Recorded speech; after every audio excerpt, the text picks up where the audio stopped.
bandar narkoba besar, kenapa susah kesentuh? Nah, ini pengalaman. Karena biasanya yang mentok di kurir doang penangkapannya, pengalaman.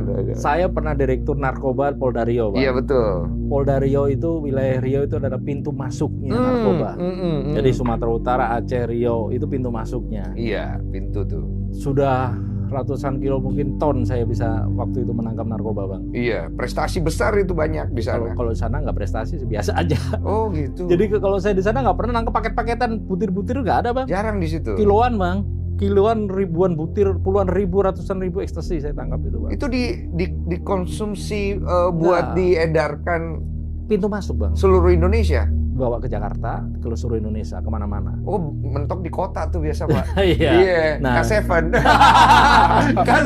Iya, hayam uruk gitu, hayam uruk ya, kata ya. Kembali ke pertanyaan ini, kenapa bosnya nggak ketangkap? Sebenarnya ketangkap sudah, bandar-bandar itu sudah ada semua. Mereka banyak yang sudah masuk ke dalam penjara itu banyak. Oke. Tapi masalahnya sekarang itu pengedar itu bandar ini ya, bandar itu dia selalu menggunakan kurir, Bang. Selalu menggunakan kurir, dan yang pasti ketangkap duluan adalah kurir. Nah, itu tergantung kita, polisi ini, penyidik narkoba ini bisa mengembangkan kasus itu sampai ke pengendalinya. Iya. Dan itu kalau saya bisa, Bang, sampai maksimal ke pengendalinya. Maksimal pengendali ini adalah banyak yang sudah masuk di dalam penjara, dan mungkin mereka juga masih mengendalikan di sana. Nah, yang paling berat sekarang adalah mengungkap pengendali yang ada di luar negeri. Iya, karena aksesnya di luar. Mereka mengendalikan dari luar negeri itu pun banyak. Oh. Jadi uang kita itu beredar semua langsung ke luar negeri, Bang. Barangnya itu paling banyak datang dari negara mana ya? Myanmar, Vietnam, Kamboja. Vietnam, Kamboja. Itu kan segitiga emas, Bang. Karena bahan bakunya ada di sana. Oh, bahan bakunya. Pabriknya ada di sana.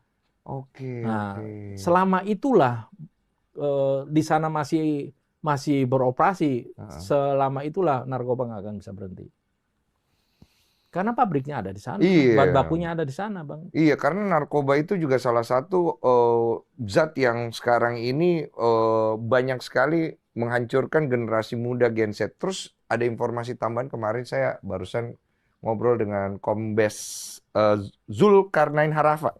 Kakak asuh saya tuh, Bang. Iya, Kasubdit 3 Direktorat Narkoba di sini. Iya. Dia menginformasikan, karena di sini pernah podcast masalah whipping. Iya. Whipping itu kan sebenarnya bukan barang yang kalau dikonsumsi ilegal, bukan. Tapi masalah itu menjadi dilema karena banyak sekali anak-anak muda yang ternyata menggunakan whipping itu untuk nge-fly. Iya. Dan dia akhirnya dari podcast ini menelusuri lebih jauh dan akhirnya berhasil